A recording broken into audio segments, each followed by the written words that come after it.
YouTube upload થાય છે. ચાલશે, વાંધો નહીં. બાકીનું પછી કરી દઈશ રાત્રે.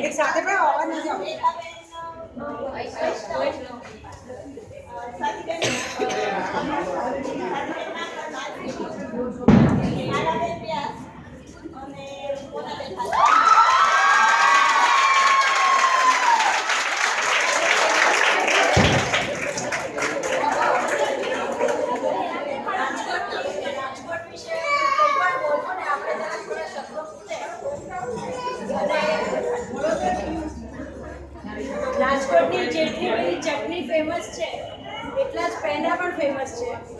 એવું જ આ લોકોનું પણ છે. એટલે ભલે થોડા તીખા હોય પણ મીઠાશ પણ એટલી જ છે. ગની દહીંવાલાની એક બહુ સુંદર રચના છે. એની 4 પંક્તિઓ કે તમારા અહીંયા જ પગલા થયા છે, ચમનમાં બધાને ખબર થઈ ગઈ છે, ઝુકાવી છે ગરદન બધી ડાળીઓએ, ફૂલોની નજી નજર થઈ છે.